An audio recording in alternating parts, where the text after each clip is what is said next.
Kalau laki-laki takut ditolak, berarti kalau menurutku mungkin dulu terbiasa dimanja.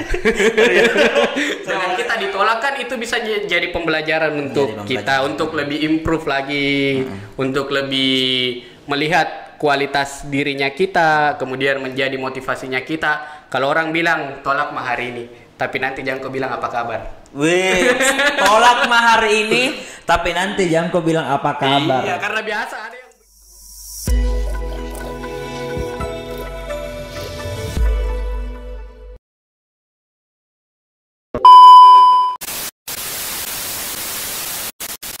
Assalamualaikum warahmatullahi wabarakatuh. Berjumpa lagi dengan saya, siapa? Rama aja, tentunya di Ihtawa podcastnya Maros TV. Dan siang hari ini saya kedatangan yang spesial kembali. Ini salah satu bisa dibilang apa di orang tampannya Maros kayaknya ini deh. Nah, siang Ari Anugrah. siang Saudaraku, ini Ari Anugrah. Kita akan kupas tuntas bagaimana nih Ari Anugrah dari kecil sampai sekarang pastinya. Di Ari. Siap. Ini dari mana Ki? Langsung ke sini atau dari kantor ganti baju? Oh, dari kantor. Ih, tahuan anak kantor, men. Luar biasa. Sebenarnya saya sedikit antara kagum sama bingung Kak Rama. Kenapa? Kagumnya itu karena ternyata sudah ada satu wadah untuk milenial Maros dan Maros TV untuk podcast. Tepuk tangan kita dulu. Luar biasa Maros TV. Yang lebih luar biasanya, Ri, harus harus disupport, di like pastinya. Dan jangan lupa subscribe ya. Cocok sekali. Nah, Ari Anugrah.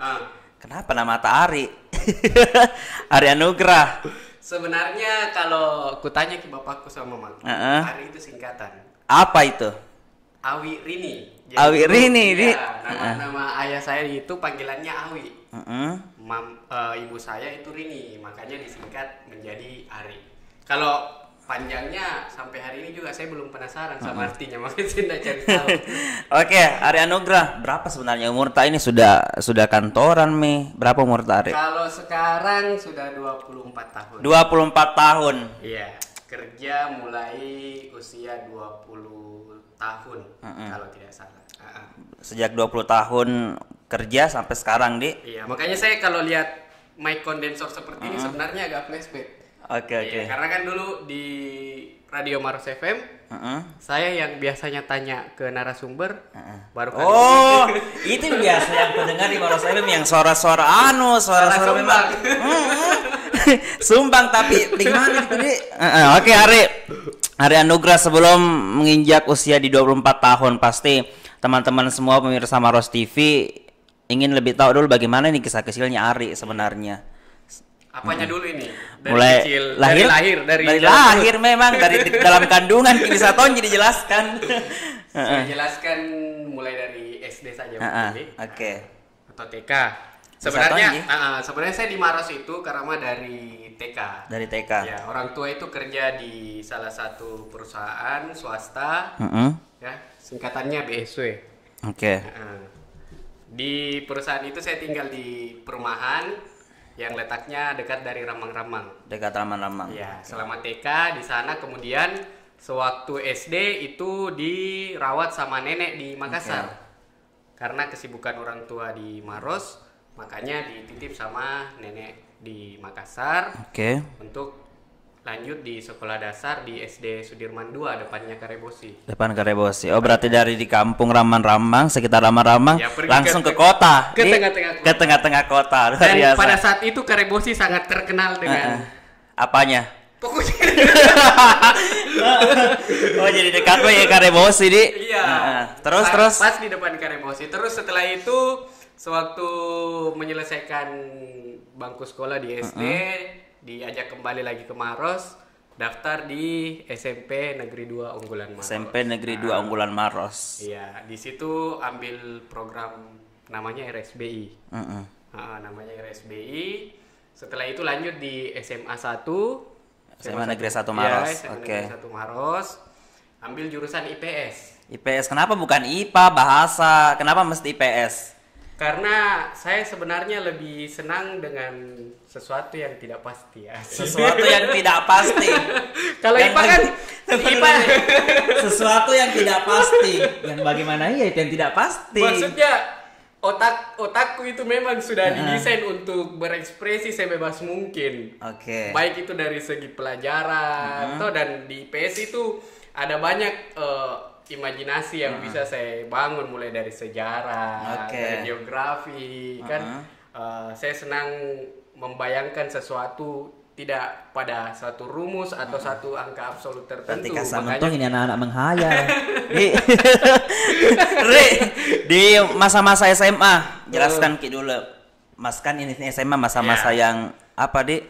Nah bilang anak muda iya enak mentong itu masa-masa SMA. Ya, betul, jelaskan betul. saya dulu.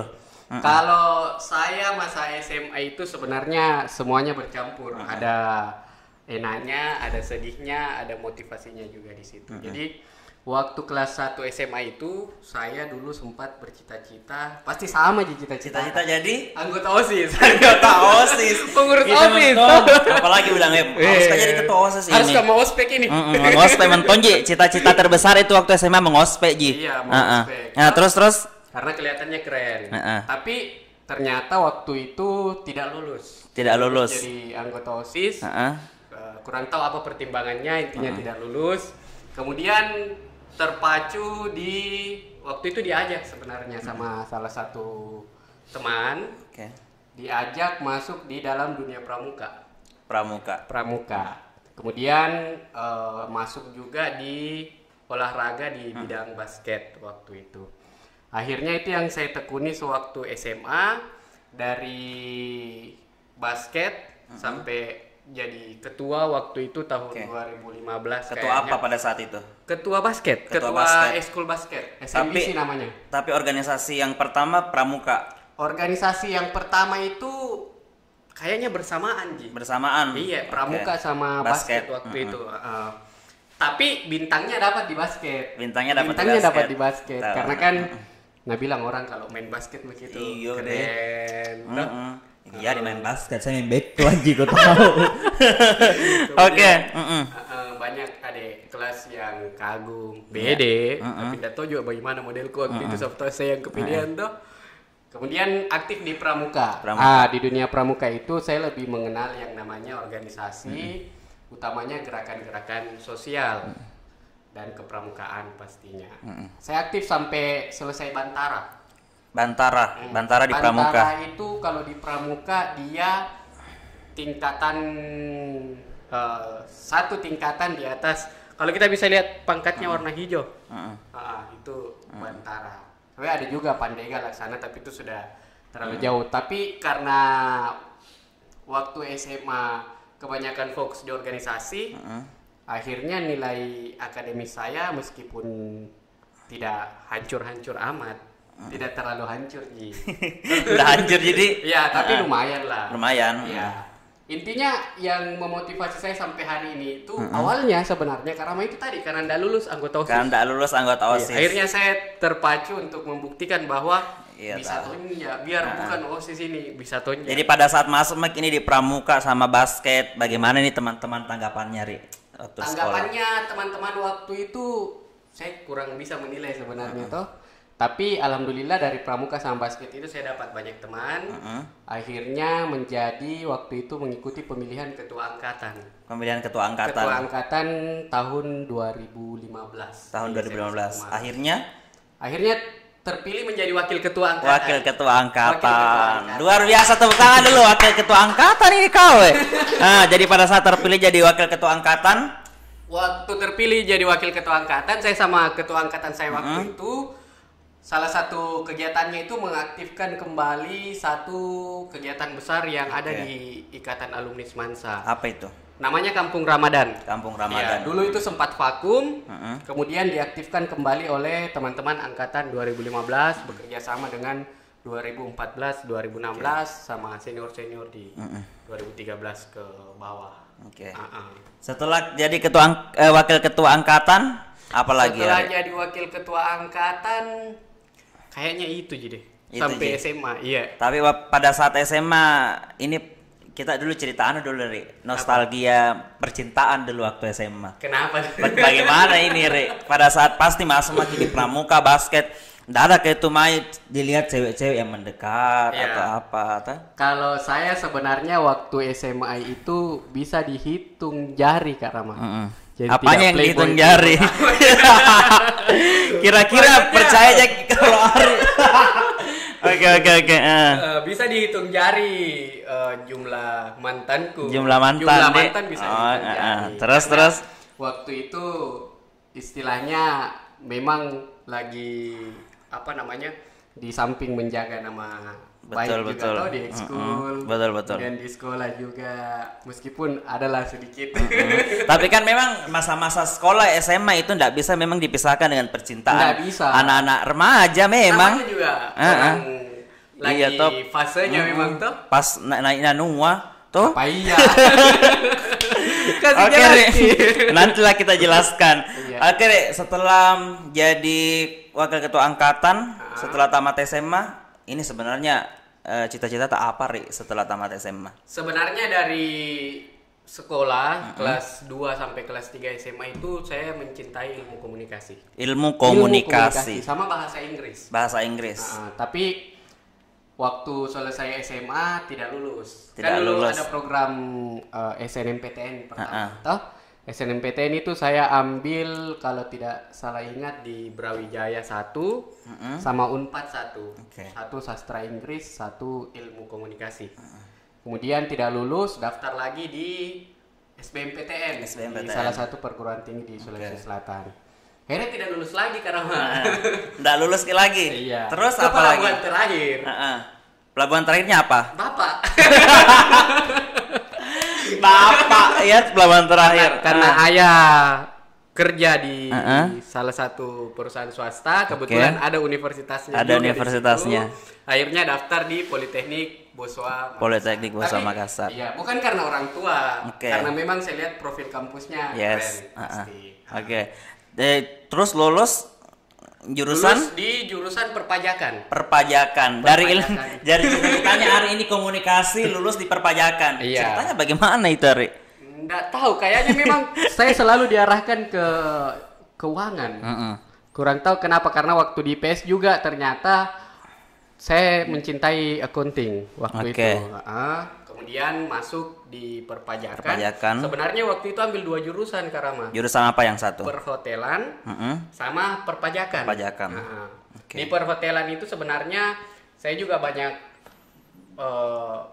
minat ke sana awalnya, tapi karena alhamdulillah rezeki juga di perpajakan, saya tekuni, ternyata asik juga dunia pajak.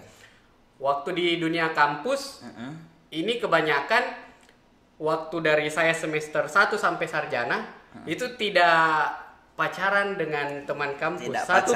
Sama teman kampus. Satu pun tidak pacaran. Tapi yang sudah tidak pacaran sama teman kampus, tapi yang selalu dibawa kemana-mana banyak. Oh tidak. Terus itu record ya. Pada saat berapa tahun sarjana? Berapa tahun kuliahnya? Kebetulan saya ambil D3. Oh D3. Jadi D3 itu memang wajib 3 tahun, kalaupun ada cuti paling 1 tahun, paling lama 4 tahun. Saya selesai itu kalau tidak salah tahun 2018. Ya. Sebenarnya waktu itu hampir sempat berpikir untuk menunda 1 tahun. Karena waktu di dunia kampus juga kembali aktif di organisasi waktu itu.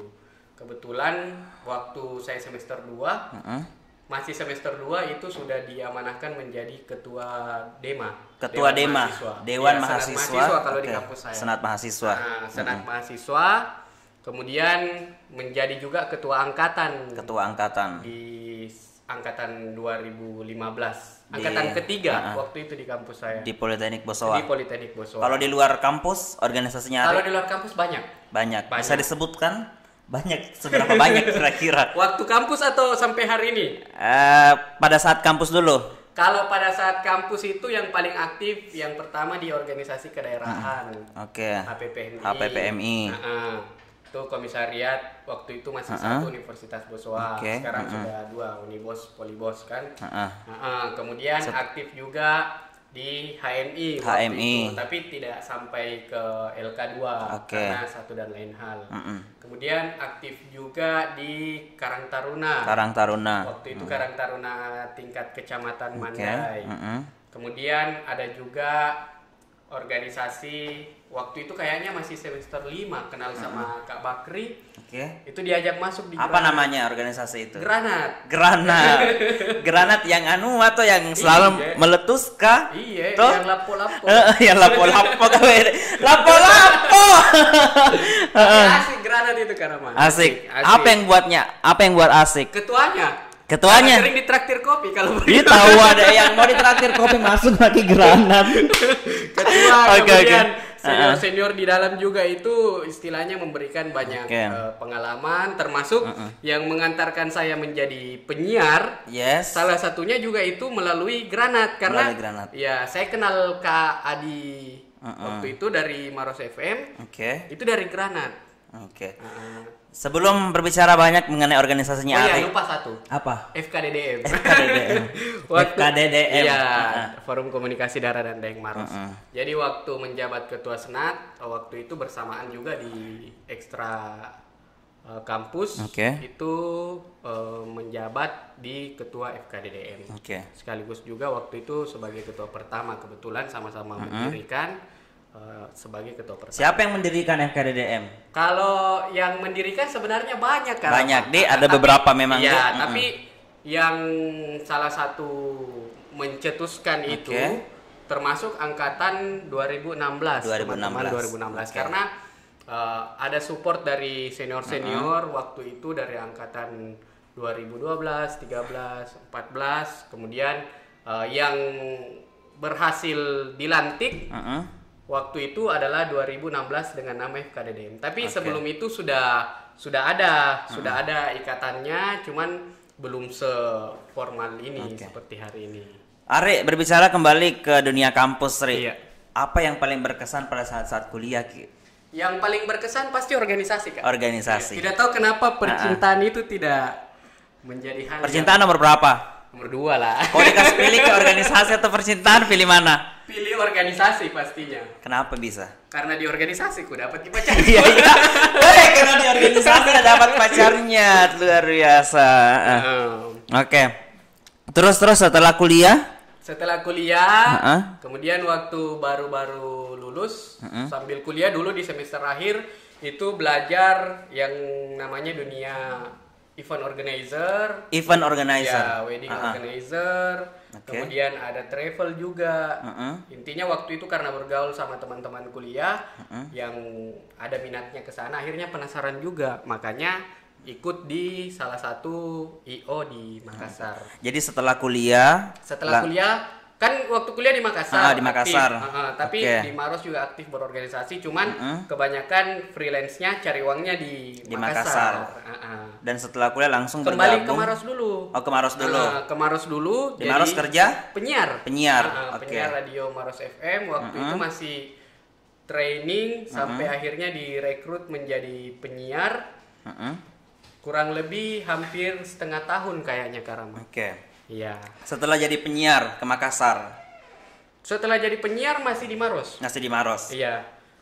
Tapi ada juga banyak proyek di Makassar karena kan yang IO-nya ini jalan terus Karama. Jadi sambil menyiar itu sambil IO juga. IO-nya jalan. IO WO jalan di Makassar. Diajak terus gabung di sana, akhirnya bawa ilmunya ke Maros. Sewaktu setelah kuliah bikin satu konser waktu itu, kita sama tuh. Konsernya apa? Konsernya Anmes. Konsernya Anmes ternyata. Diajak sama teman-teman di Prod. Jadi Ri, pada saat tamat kuliah kerja event, kenapa harus kerja event? Kenapa harus kerja event? Karena menurut saya event itu menarik dan menjanjikan, Karama. Salah satu kunci kesuksesan menurut saya tanpa kantor yang bisa saya peroleh waktu itu, bahkan sampai hari ini saya juga masih merasakan manfaatnya, itu adalah menjadi backstagers di dunia event. Dan manfaatnya sampai sekarang. Alhamdulillah manfaatnya sampai sekarang. Kalau dulu masih ikut sama orang, sekarang sudah punya WO sendiri. Kalau WO-nya kan sama. Tapi sebelum kita bahas mengenai event dan WO dan sebagainya, sebenarnya Ri, pada saat tamat kuliah kemudian kerja event, apa yang di pikirannya Ari pada saat itu? Kalau yang di pikiranku pada saat itu tentu semua hampir kita di kalangan usia waktu itu pasti mau menunjukkan ke orang tua bahwa kita tidak selalu harus bergantung kepada kedua orang tua. Apalagi waktu itu kan saya ini kuliahnya ada hubungan kantor sama orang tua, tapi saya tidak mau orang-orang mengenal saya di dunia perkuliahan itu karena orang tua, karena saya mau orang-orang memang mengetahui saya di dunia perkuliahan itu memang karena usaha saya sendiri juga. Kemudian di samping itu saya mau orang tua saya melihat juga bahwa saya tidak mengandalkan, bukan tidak mengandalkan sebenarnya, tapi saya lebih ingin memperlihatkan bahwa saya ini seorang laki-laki yang bisa membuktikan. Laki-laki sejati, Di. Iya, pasti itu. Boleh tes. Oke. Terus Re. Iya, akhirnya saya lakukan semuanya sendiri sampai setelah selesai kuliah. Saya duduk sama orang tua waktu itu, dan itu juga perkataan orang tua cukup menyentuh waktu itu. Saya ditanyakan soal pekerjaan, mau kemana? Waktu itu katanya orang tua. Akhirnya saya yang bertanya balik ke orang tua, bagusnya kemana? Saya panggil ayah, orang tua. Bagusnya kemana ya? Jadi orang tua sarankan cari dulu jalanmu sendiri. Toh? Karena kalau gara-gara orang tua saya bekerja, sampai kapanpun saya akan selalu menjadi bawahan dari orang tua saya. Jadi ayahku bilang, percuma saya kasih kuliah kok kalau kau masuk di perusahaan, kemudian kau kembali menjadi bawahanku. Secara tidak langsung sebenarnya saya merasa gagal sebagai orang tua. Makanya waktu itu saya cari jalanku sendiri, karena mulai dari IO, WO, menyiar, intinya sebisa mungkin tidak banyak minta uang lah sama orang tua. Tapi Ri, terkadang orang tua ini juga punya pilihan sendiri. Betul. Orang tua tak tidak punya, Ji? Tidak punya, karena memang dari SMA itu orang tua sudah memberikan bukan kebebasan ya, tapi lebih kepada kewenangan untuk berekspresi. Di sisi lain mungkin orang tua sudah percaya bahwa saya ini sudah beranjak dewasa, kemudian sudah bisa menentukan jalan sendiri dan bertanggung jawab atas pilihan saya sendiri. Sampai waktu itu saya pernah daftar di Bintang, Kak Rama. Bagian apa didaftarnya di Bintang? Karena lulusan SMA, jadi bagian yang saya daftar itu dulu kan istilahnya masih kuliah, tapi sudah mau kerja juga. Oke. Tapi tidak lulus. SMA. Waktu interview, kebetulan tante saya lewat. Terus lihat di depan pagar, di foto. Menangis Kimace. Dijemput langsung disuruh pulang. Pas nanya, kenapa kau ini anak aku udah mau kerja tuh di situ. Ya, jadi sebenarnya kalau dibilang instan, tidak instan. Istilahnya hampir semua usaha pernah saya coba. Saya dulu penasaran di dunia ilmu komunikasi. Saya sampai mulai dari SMA lihat penyiar radio itu keren. Akhirnya saya termotivasi bahwa nanti saya harus berkuliah di ilmu komunikasi. Kemudian tidak dapat ilmu komunikasinya, tapi prinsip saya tetap saya harus jadi penyiar radio. Harus jadi penyiar radio. Makanya waktu itu satu-satunya yang saya percaya adalah kalau kita bergaul sama penyiar, pasti nanti juga jadi penyiar. Iya, pasti nanti jadi penyiar. Dan itu alhamdulillah waktu saya mengikuti jejak karirnya salah satu senior saya di stasiun radio, akhirnya diajak juga menjadi penyiar radio. Jadi Ri, pada saat setelah jadi penyiar kan Ari bergelut di bidang baik itu event organizer, wedding organizer. Pada saat itu apa yang di pikirannya Ari? Mau ke ini kerja event. Iya. Karena waktu itu IO dan WO itu adalah salah satu kreatif industri yang sangat menjanjikan, karena waktu itu lagi marak-maraknya konser, lagi marak-maraknya travel, lagi marak-maraknya wedding organizer. Dan menurut saya, kalau saya melihat dengan kacamata saya sendiri, owner-owner dari IOWO ini mereka sukses-sukses semua tanpa kantor. Makanya saya penasaran, ya bagaimana bisa menghasilkan uang tanpa kantor. Dan akhirnya saya menggeluti di dunia event itu. Jadi sebelum kita membahas mengenai banyak event dan cara-cara berevent, menggarap event, Ri. Betul. Sekarang kerja di mana, Ri? Kalau sekarang kerja di Grand Waterboom Maros. Grand Waterboom Maros sebagai sebagai itu. Iya, pokoknya sebagai itulah. Pokoknya kalau masuk makin di Grand Ton ada mendilik patungnya Ari. Tidak, sebenarnya pekerjaan itu karena itu hasilnya dari dunia event juga. Dari dunia event karena saya masih ingat waktu itu saya kerja konser Unmesh bareng sama Kak Rama waktu itu. Kemudian salah satu panitianya kan adalah senior saya dulu di marketing. Waktu itu akhirnya diajak untuk coba bekerja di Grand Waterboom. Kemudian datang, dan waktu datang di interviewnya itu sedikit berbeda dari apa yang saya bayangkan sebenarnya. Karena kalau pengalaman saya kalau biasanya orang di interview dengan pertanyaan-pertanyaan yang mendasar, apa minat bakatmu, kemudian pengalaman organisasimu. Saya sedikit berbeda, Kak Rama. Karena waktu itu awalnya hanya diajak ketemu, kemudian ditanyakan tentang satu hal. Apa itu? Satu hal itu yang menjadi dasar saya bekerja sampai hari ini. Pertanyaannya cuma satu, Kak Rama. Apa? Kalau kamu di sini, kamu mau ngapain? Itu saya jelaskan kurang lebih 1 jam. 1 jam kurang lebih, dan alhamdulillah bisa berkontribusi di perusahaan itu. Bagaimana perasaan tak kerja di tempat itu? Nyaman, Jaki? Alhamdulillah sangat nyaman. Iya, sangat nyaman karena istilahnya kebetulan rekan-rekan kerja saya juga itu seumuran, Kak Rama. Rata-rata di usia 20 ke atas semua, dan masih 30 ke bawah rata-rata malahan. Dan sharingnya itu enak karena kita seumuran. Kemudian passion saya juga kebetulan bisa saya terapkan di situ, mulai dari komunikasi, kemudian teknik lobby, kemudian membangun relasi. Saya sangat mencintai apa yang saya kerjakan hari ini. Mencintai apa yang dia kerjakan ternyata. Jadi Ri, pada saat ini kerja, apa respon orang tuanya Ari?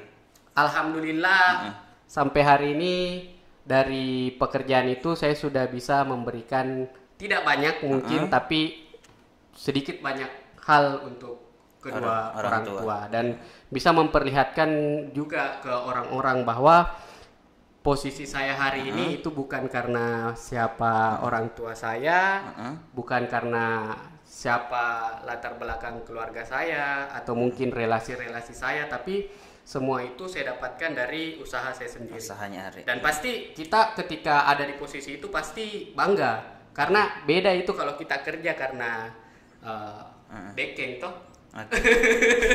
Beda mentong kalau beda, meskipun tidak bisa dipungkiri. Itu sekarang kan sudah jalur backing kan. Ri, pada saat sampai di titik ini, Ri, apa yang belum diraih oleh Ari Anugrah? Yang belum diraih sebenarnya banyak, Kak Rama. Banyak, Ri. Termasuk tanggung jawab kepada kedua orang tua. Saya sama sekali belum bisa membayar sampai hari ini. Bahkan sedikit pun itu masih belum saya rasakan. Saya belum merasa bahwa ada Tommy bisa aku kasih lihat. Masih selalu terpacu, mau Kak kasih lihat, mau Kak kasih tunjukkan ke orang tua aku. Belum merasa cukup untuk kedua orang tua, dan mungkin itu tidak akan sampai terjadi sampai kapanpun. Karena sebenarnya saya punya banyak mimpi untuk kedua orang tua, apalagi sekarang juga sudah berkeluarga. Oh, sudah berkeluarga. Sudah berkeluarga ternyata. Jadi hari ini hari patah hati nasional kayaknya ini. Sudah berkeluarga. Sudah berkeluarga. Sejak tahun 2020. 2020. Di mana kita ketemu sama ini? mantan ketemunya awalnya waktu kegiatan Unmes. Unmes. Waktu konser itu, tapi belum begitu kenal. Oke. Kemudian setelah konser itu masuk kerja di Grand Waterboom. Grand Waterboom. Kebetulan ada satu divisi namanya divisi Bangket. Nah, dia di situ sebagai supervisornya. Oke. Nah, kebetulan marketing itu sama Bangket itu punya banyak hubungan pekerjaan. Oke. Akhirnya sharing-sharing, merasa cocok, dekat. Karena intensnya ketemu mungkin dan intensnya komunikasi. Karena setiap ada event di kantor, pasti komunikasinya dengan Bangket. Oke. Apa yang buat yakin bahwa oh ini cocok jadi istriku? Iya, sebenarnya ini yang saya suka untuk dibahas. Apa? Kalau dari orang tua dulu ya. Dari awal orang tua itu sudah mengultimatum bahwa silakan cari jodohmu sendiri. Oke. Ya, itu prinsip dari orang tua yang pertama. Kemudian di prinsip diri saya sendiri itu adalah bahwa sebagai seorang laki-laki, tolak ukur untuk mencari seorang jodoh. Seorang jodoh. Itu kan semua sudah tercantum di dalam Al-Qur'an. Ya? Iya, Ustaz. Sudah tercantum. Dan itu menjadi dasar juga, tapi sebenarnya secara garis besarnya kan kesederhanaan. Kesederhanaan. Karena kalau saya punya prinsip, bagaimanapun kita ini seorang laki-laki, dan yang akan bertanggung jawab penuh terhadap perempuan yang akan kita nikahi itu adalah laki-laki. Mau mulai dari menafkahi, mulai dari membina, mulai dari memberikan masukan, itu adalah tugas seorang laki-laki. Jadi yang menjadi tolak ukur seorang Arya Nugra adalah kesederhanaan. Karena sampai hari ini pun alhamdulillah orang tua tidak pernah mengajarkan saya untuk berkawan dari status ataupun melihat seseorang dari latar belakang apalagi status sosial.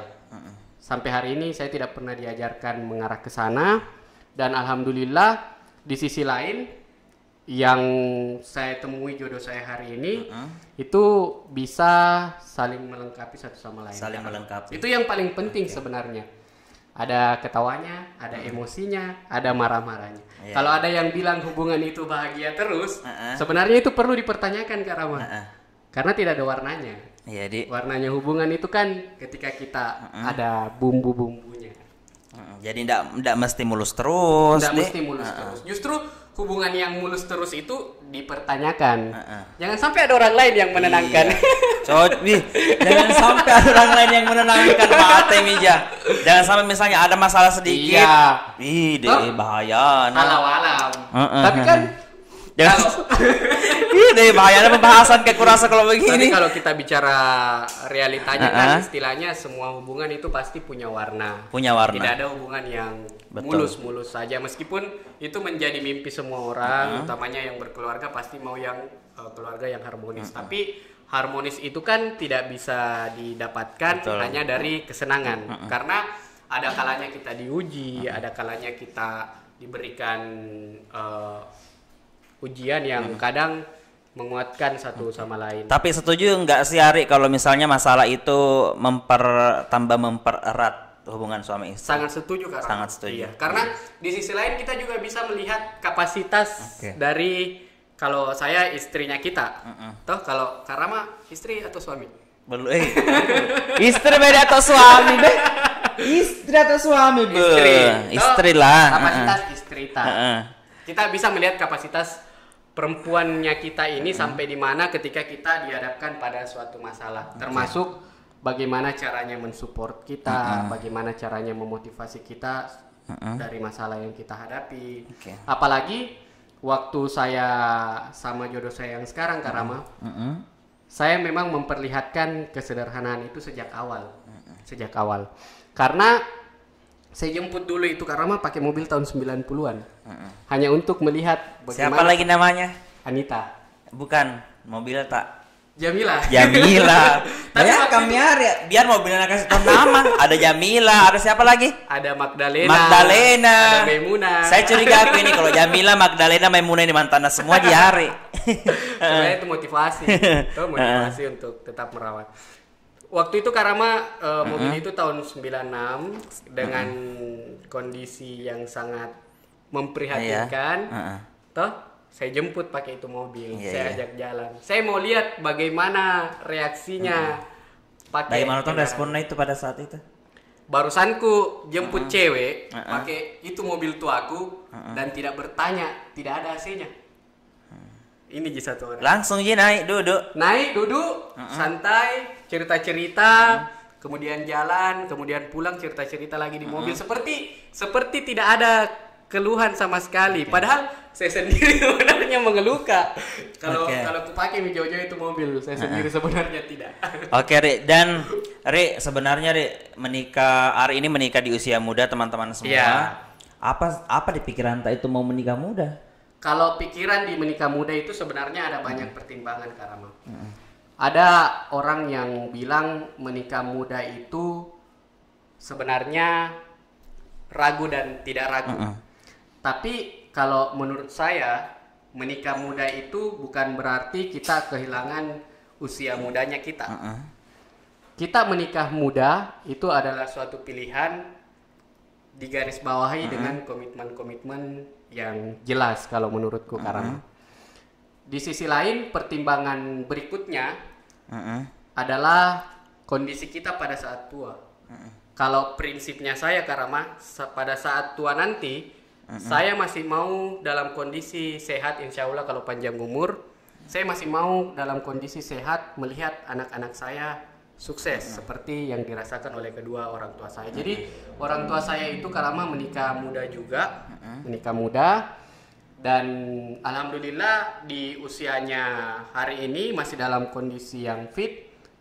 Dia masih melihat anaknya juga sukses. Meskipun kita tidak tahu sampai kapan umur orang tua. Itu yang pertama. Kemudian yang kedua juga kebetulan rezekinya sudah ada. Kalau orang bilang jodoh itu pasti datang dengan sendirinya, didekatkan. Dan memang waktu itu sudah ada petunjuk bahwa kayaknya ini jodohku. Makanya dengan beraninya ambil keputusan untuk menikah muda. Dan banyak yang bilang jangan menikah muda karena istilahnya masih sama-sama rentan dengan emosional.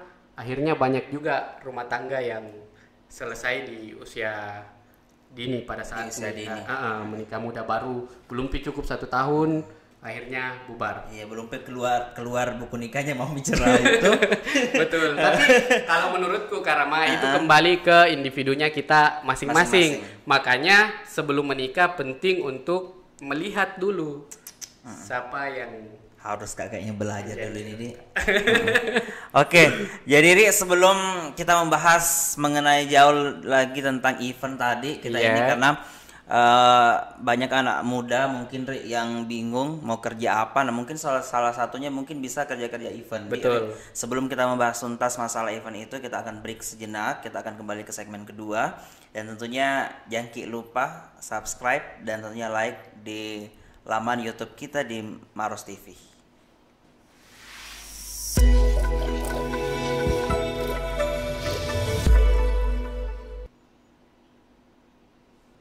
Oke, kembali lagi bersama saya Rama Aja tentunya di Ihtawa podcastnya Maros TV. Dan masih banyak ini yang mau dibahas, Ri. Boleh. Terkhusus ini yang tadi sebelum menikah pasti banyak lika-liku hingga akhirnya menikah. Sebenarnya saya agak ragu untuk Kenapa ragu, Ki? Takut gak pulang. Takut pulang atau bisa pulang dulu, nanti setelah video ini tayang baru takut pulang. Hari ini suami-suami takut istri kayaknya ini. Ri, sebelum kita membahas jauh masalah percintaan. Cinta menurut Ari dulu apa? Cinta menurut saya. Kalau cinta menurut saya itu adalah bagian dari mencintai diri sendiri dan memperlakukan orang lain Karama. Tapi sebelum kita memperlakukan orang lain, kita harus paham dulu bagaimana diri kita sebenarnya. Kita harus cinta dulu dengan diri kita. Kita harus menyayangi egonya kita. Kita harus menyayangi ambisinya kita. Kita harus menyayangi apa yang menjadi hal di dalam diri kita, kekurangan-kekurangan diri kita, baru kita mencintai orang lain. Karena kebanyakan seseorang itu mengaku cinta, tapi sebenarnya itu bukan cinta, Karama. Apa, Pak Ale, kalau begitu? Ada banyak hal sebenarnya. Kadang-kadang juga orang kalau bicara hubungan yang panjang, kalau saya bilang seseorang yang bertahan di hubungan dalam jangka waktu yang panjang itu terkadang bukan sepenuhnya cinta. Bukan sepenuhnya cinta. Iya. Kan biasa ada anak muda yang setelah nyambung, putus, nyambung, putus, nyambung, putus, nyambung. Bagaimana itu yang selalu begitu? Putus nyambung, putus nyambung. Iya, kan biasa alasannya. Kenapa Ki nyambung? Toh? Tidak tahu, Mi. Pada saat ditanya waktu putus, masih mau Ki nyambung? Tidak, Mi, kayaknya nih. Toh? Pada saat ditanya kenapa Ki nyambung, kadang bilang tidak tahu, kadang juga bilang karena sudah terbiasa. Makanya di situ ada banyak hal. Salah satunya pasti memori. Memori berkas. Judul lagu apa? Terus. Iya, cinta sama memori itu beda, Karama. Banyak orang juga yang jalan sama satu orang bertahun-tahun, ada sedihnya, ada bahagianya. Sebenarnya dari perasaan itu terkadang sudah sering bilang mau mak putus deh. Tapi menyayangkan memori. Jadi sebenarnya kita tidak mencintai orang, kita mencintai memorinya. Mencintai memorinya. Tapi Ri, ngomong-ngomong ini karena Ari ini tampan sekali tuh dilihat. Berapa mantan tak? Tidak, ini pertanyaan ini. Berapa mantan Ri? Kalau dihitung takut ada yang lupa, Karama. Takut Kak kalau ada yang lupa bede. Berarti bede banyak mentong. Enggak banyak. Tapi kalau dihitung takut ada yang lupa. Karena kan pasti kalau kuhitung kusebut Ki, Marianu. Tuh nanti ku lupa terus. Apa ada yang ngeri? Yang pacar pertama tak mau dulu di mana? Tahun berapa Ki pacaran, atau yang kalau enggak dilupa tahunnya pada saat di mana ini pacar pertama tak ini? Mulai dari cinta monyet. Pokoknya yang memang pacar pertama tak memang. Iya, karena siapa orangnya? Adalah orang Makassar. Kelas 2 SD. Kelas 2 SD deh pacaran Mi. Bunran. Tidak, karena kebetulan juga waktu itu kan Makassar pergaulannya lagi hits-hitsnya cinta monyet, Karama. Apalagi SD ku itu kan SD Sudirman di tengah-tengah kota. Ya begitulah pergaulannya. Apalagi soal percintaan itu. Kalau ndak pacaran kita bilang ki orang. Tunggu dulu, kelas 2 SD. Adanya pacaran. Jami dulu SD, yang SMA mau. Yang SMA di waktu duduk di SMA pacar pertama itu siapa? Waktu duduk di SMA pacar pertamaku itu ada. Tapi memang berkesan Ki ini. Yang cukup berkesan, tapi dijadikan pembelajaran. Bagaimana perasaannya Ari pada saat misalnya SMA, ini cewek mau kayaknya juga sama saya kan, otomatis ini kan kalau dilihat tampan sekali ini memang anak toh. Apakah ada memang kentara di cewek kan memang bawa nasuka atau bagaimana? Kalau waktu itu kebetulan Karama saya yang pertama suka. Oh, kita yang pertama suka. Saya yang penasaran. Dengan cewek ini, kemudian akhirnya memberanikan diri untuk komunikasi. Waktu itu masih BBM, Karama. Memberanikan diri untuk komunikasi. Ri, tips dulu Ri, karena biasa toh kita ini laki-laki terkadang grogi Ki, Pak Diolo ini perempuan, toh grogi Ki untuk chat duluan. Ini bagaimana Ri? Yang mungkin ada teman-teman anak muda yang lain yang grogi Ri. Apa tipsnya? Kalau tipsnya sebenarnya percaya dengan kualitas diri, Karama. Kalau menurutku secara percaya dengan kualitas diri ini susah, karena terkadang nggak percaya diri karena mungkin kayak saya kodong hitam atau apa kan Tomai, bagaimana itu Ri? Kalau menurutku secara pribadi, bahwa kalau kita membahas suka dengan seseorang, tidak boleh Ki ambil cerminan dari pendapat untuk diri kita sendiri kan. Karena bisa jadi hitamnya kita yang suka cewek. Hitamnya suka cewek. Sampai Apanya dulu? Sampai menurut hitam kok mana suka cewek. Sampai tuh cewek ke penjual hembody racikan. Tidak. Putih. Maksudku toh karena mas standarnya orang itu berbeda-beda. Standar Makanya orang berbeda. makanya kalau laki-laki takut mencoba, sebenarnya itu adalah pertanyaan mendasar Karama. Oke. Sangat mendasar. Apa pertanyaannya? Itu tadi kalau laki-laki takut mencoba, bagaimana bisa? Oke, Dik. Karena tugasnya laki-laki adalah memulai. Ingat Ki, laki-laki, tugasnya laki-laki memulai. Betul. Kalau ada laki-laki yang digas sama perempuan, digas dalam tanda kutip positif ya, soal percintaan.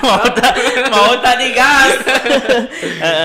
Soal percintaan itu tamparan untuk laki-laki Karam. Oke. Apalagi kalau perempuan yang di luar say hi, itu tamparan. Justru saya semakin menantang perempuannya, semakin misterius perempuannya, semakin cuek, saya semakin penasaran untuk memulai. Tapi Ri, bagaimana tanggapan tak kalau ada laki-laki yang tembak cewek kan lewat WhatsApp, lewat sosial media, bagaimana tanggapan tak? Kalau menurutku itu tidak jantan. Tidak jantan. Tapi memang kebanyakan sekarang itu hubungan itu tidak dinyatakan secara langsung kalau menurutku, karena makanya saya juga sama istri sekarang itu tidak pernah bilang Moki jadi pacarku, tidak. Kurang tahu mungkin karena perubahan zaman tuh.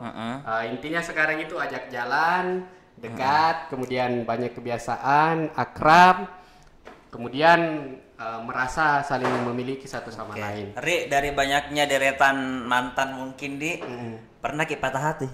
Pasti pernah. Pasti pernah. Pasti pernah. Patah hati yang paling parah di sejak yang di mana ini patah hati yang paling parah? Di SMA. Di SMA kelas 3 kayaknya. Kelas 3. Apa yang buat Ki pada saat itu patah hati, tidak sempat lagi mau bunuh diri?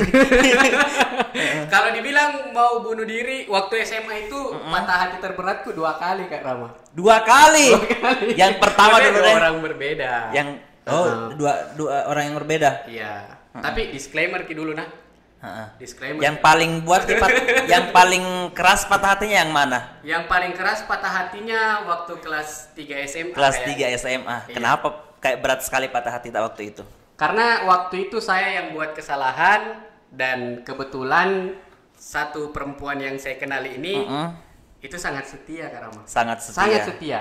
Dan lebih patah hatinya lagi karena setelah saya diputuskan, saya minta balikan, itu tidak ada kesempatan sama sekali bahkan untuk bilang assalamualaikum itu diblokir. Diblokir gitu. Jadi seperti kayak sudah menyanyiakan sesuatu. Kalau orang bilang meninggalkan berlian demi sebuah batu tawas. Tunggu dulu, ini cewek kah setia mentongi? Setia kalau menurutku. Dan pada saat putus Ki, biar di WA ndak mau Tommy. Bukan WA waktu itu lain ndak mau Tommy. Tidak mau Tommy. Seperti diangkat Ki baru mau. Pokoknya kalau di Kamakbung. Ada biasa tuh kalau bilang Ki di lain assalamualaikum terus tertulis kamu telah diblokir. Nah, itu. Kenapa Jadi ndak ada niat untuk menemui langsung? Ada niat. Cuman niat. waktu itu kebetulan dia masih kelas 2 atau kelas 1 SMA. Itu masih dibatasi sama orang tua Karama.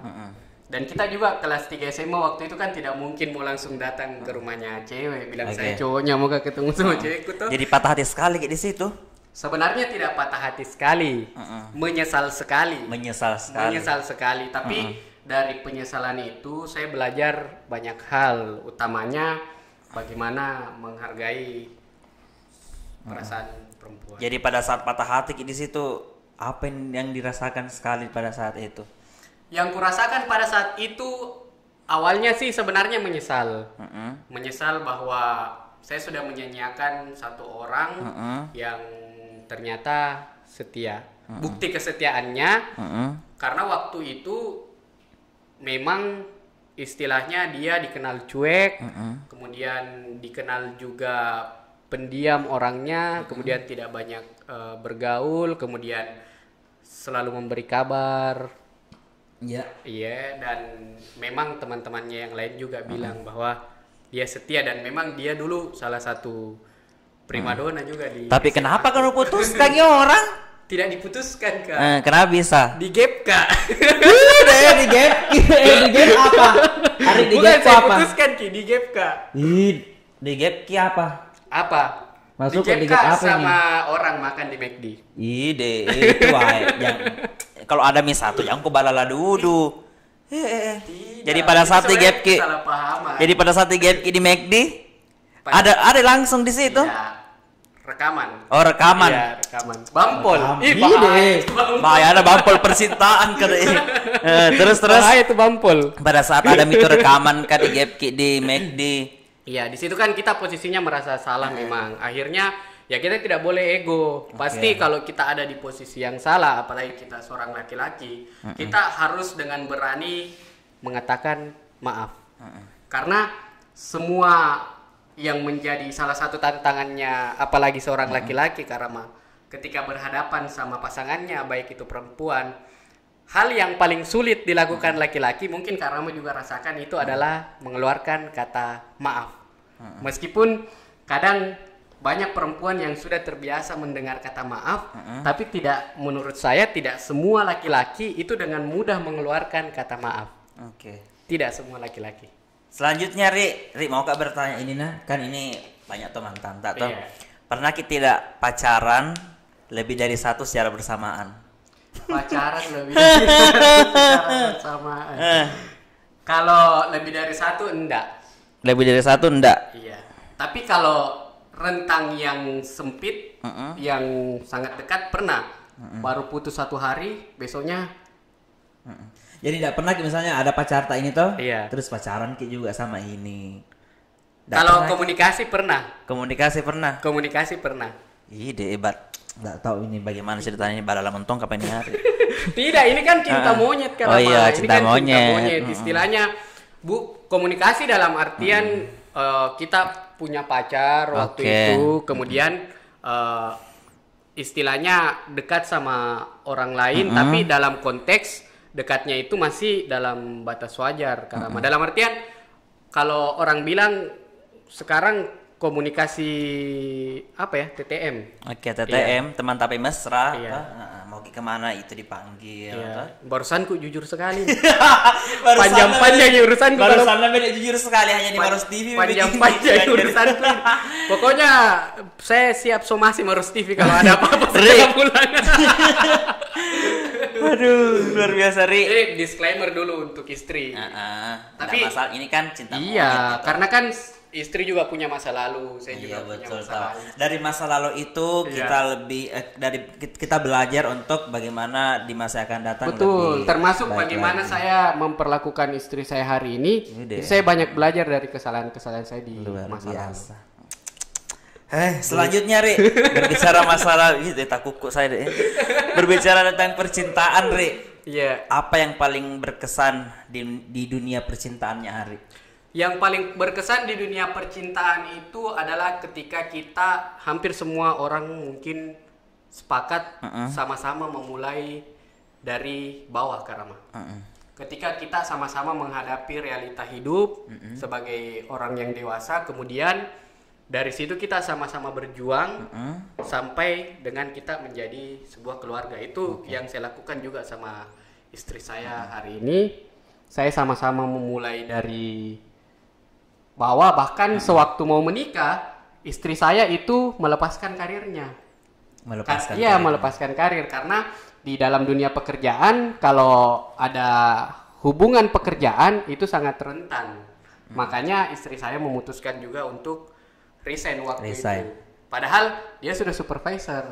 Tapi karena kita sama-sama memulai dan kita paham arti sebuah pengorbanan itu tidak dinilai dari materi istilahnya.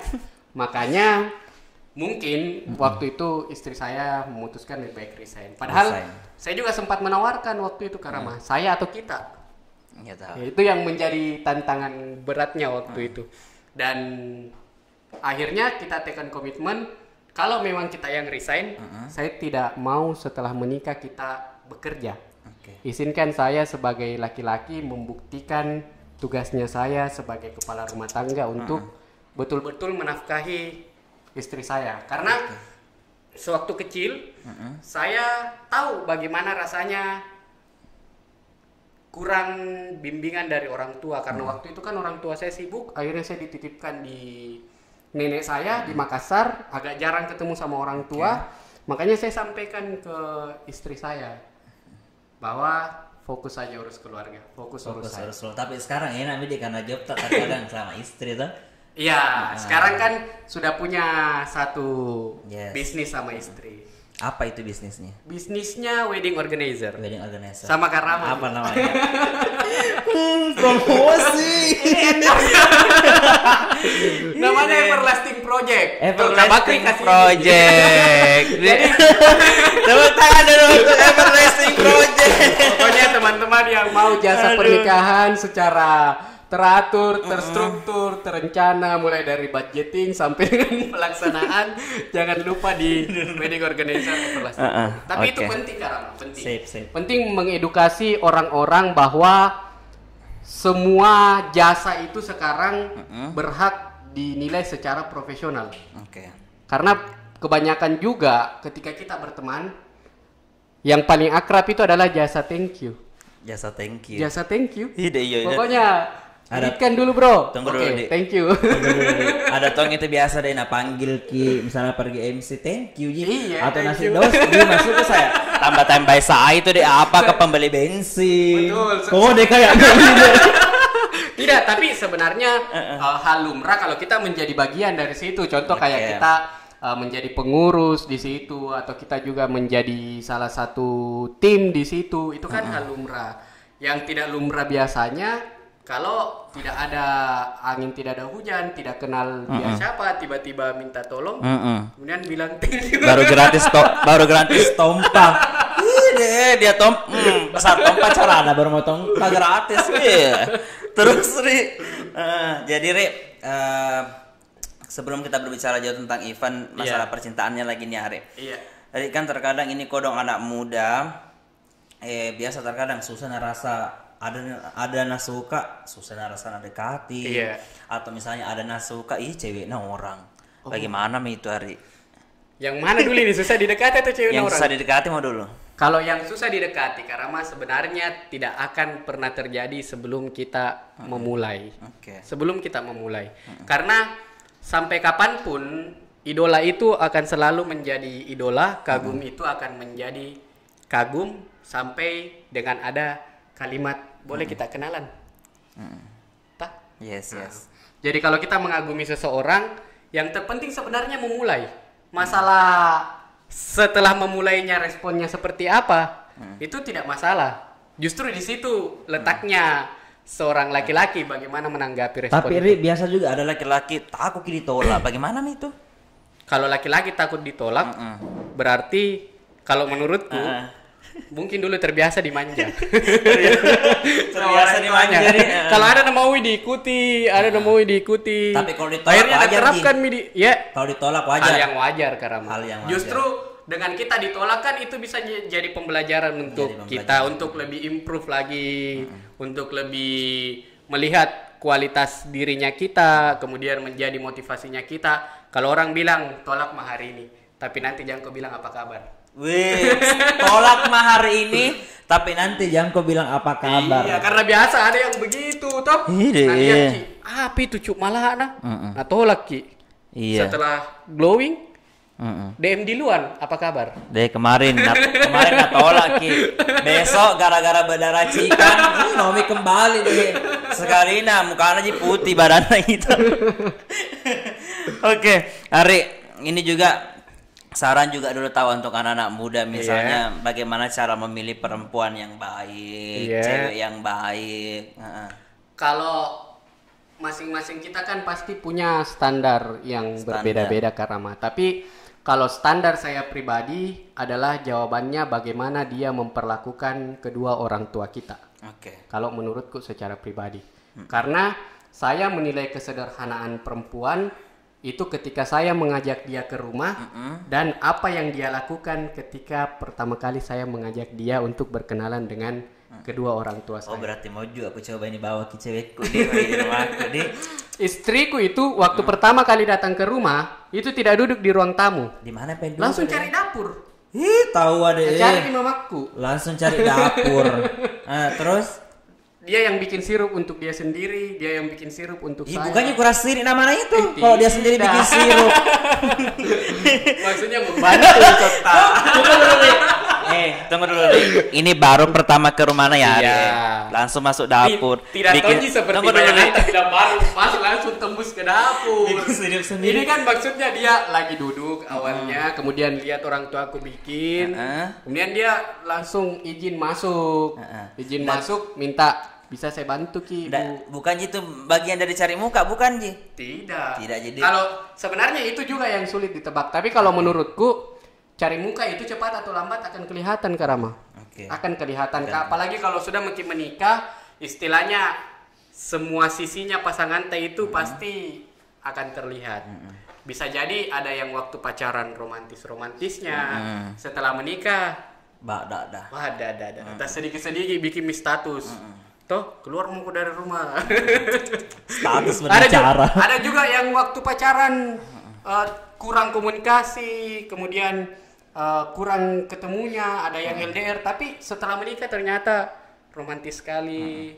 Beda-beda sebenarnya. Mungkin itu juga yang dikatakan sisinya sudah terlihat kalau menurutku, karena kan saya juga sudah merasakan istilahnya, meskipun pernikahanku ini belum tua-tua amat. Berapa tahun? 1 tahun. 1 tahun. Iya, belum tua-tua amat. Tapi kan setidaknya saya sudah.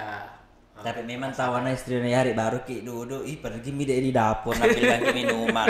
Lincana, kok kira itu saya hari waktu pertama kali ke rumah tak dulu waktu pacaran Ki ke dapur pergi lihat merek piring, merek gelas. Tidak, Dik? Tidak. Oh, tidak.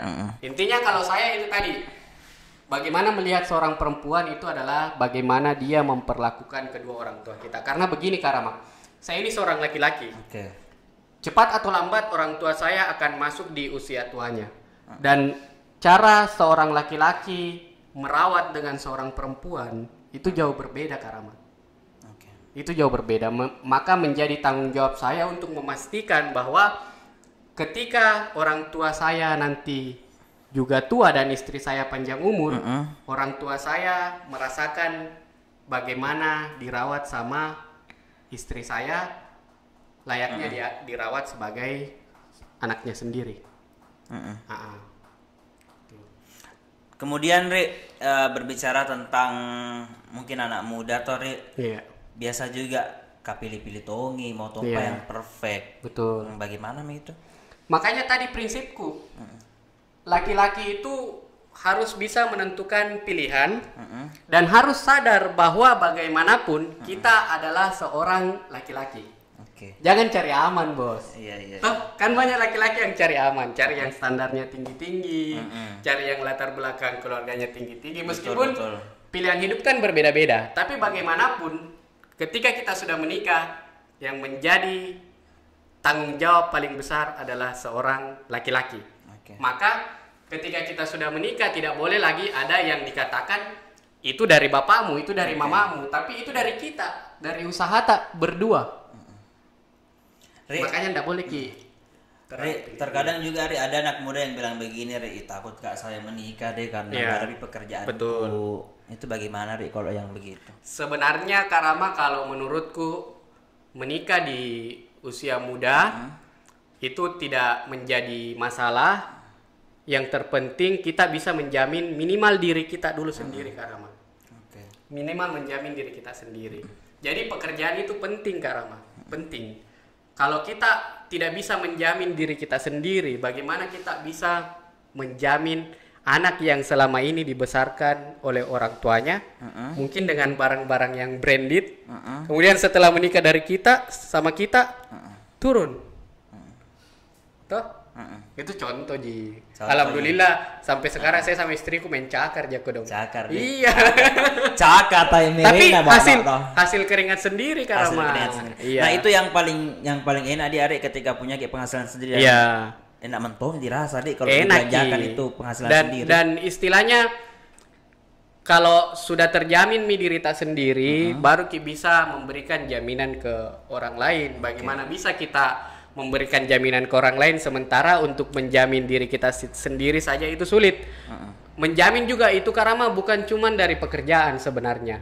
tapi dari kebiasaan-kebiasannya kita. Karena kalau kita membahas pernikahan, menurutku, dento aku kurasa. Iya, dento memang. Menurutku, toh bukan cuman tentang finansial. Di dalamnya itu kan ada juga yang namanya ego. Yang paling penting menurutku adalah menjamin ego diri kita sendiri. Baru kita bisa mengontrol egonya orang lain. Ri, terakhir mungkin Ri, ke depan apa yang ingin seorang Ari Anugrah capai sebenarnya, Ri? Kalau yang mau saya capai, Karama, sebenarnya pasti yang pertama adalah kedua orang tua saya. Sebagai seorang anak, saya mau kedua orang tua saya itu tersenyum setiap harinya. Tersenyum setiap hari. Setiap baru bangun tidur. Kemudian setiap beraktivitas. Saya mau dalam setiap pencapaian saya itu bisa membuat kedua orang tua saya merasa bahwa dia telah berhasil mendidik anaknya. Itu yang pertama. Yang kedua yang mau saya capai adalah tentu kebahagiaan untuk keluarga kecil saya. Karena seperti tadi Karama, dari awal memang saya sudah diajarkan tentang berprinsip sebagai seorang laki-laki. Maka tidak ada alasan untuk mengatakan tidak bisa. Dari awal orang tua saya juga, baik itu dari segi ambisi saya, cita-cita saya, kemudian passion saya, orang tua saya selalu memberikan ruang untuk mencoba itu dan memberikan makna bahwa kata tidak bisa itu bukan perkataan untuk seorang laki-laki. Iya. Sedikit Ari, satu kalimat yang ingin disampaikan kepada pemirsa Maros TV. Tentang apa dulu ini? Tentang pembahasan kita hari ini, atau tentang percintaan lah. Tentang percintaan, kalau menurutku satu kalimat yang mau disampaikan adalah sebelum kita mencintai orang lain, mari kita belajar untuk mencintai dan memahami diri kita sendiri. Karena dari sebuah kalimat cinta, di dalamnya itu ada banyak makna, dan makna itu salah satunya adalah diri kita sendiri. Karena bagaimana kita memperlakukan orang lain itu adalah cerminan bagaimana kita memperlakukan diri kita sendiri. Nice. Tepuk tangan untuk Ari Anugrah. Luar biasa. Tentunya terima kasih banyak untuk saudaraku Ari Anugrah yang telah hadir tentunya di Tawa podcastnya Maros TV. Mau kalau dengar ke Ari yang bilang, Ari bilang coba Tawa podcastnya Maros TV. Tawa podcastnya, ulangi. Tawa podcastnya Maros TV. Tawa podcastnya Maros TV. Luar biasa. Sekali lagi terima kasih Ri, dan tentunya untuk Ari Anugrah semoga sehat dan sukses selalu. Tentunya apa yang dicita-citakan semoga tercapai. Dan pastinya harus kita tambah anak kayaknya. Tunggu dulu, ini pertanyaan yang sangat sulit. Jangan dijawab ya. Terima kasih sekali lagi pokoknya untuk teman-teman semua pemirsa Maros TV, jangan lupa like dan subscribe pastinya laman Facebook dan YouTube kami di Maros TV, dan tunggu tamu selanjutnya di tentunya Tawa podcastnya Maros TV. Assalamualaikum warahmatullahi wabarakatuh. Waalaikumsalam.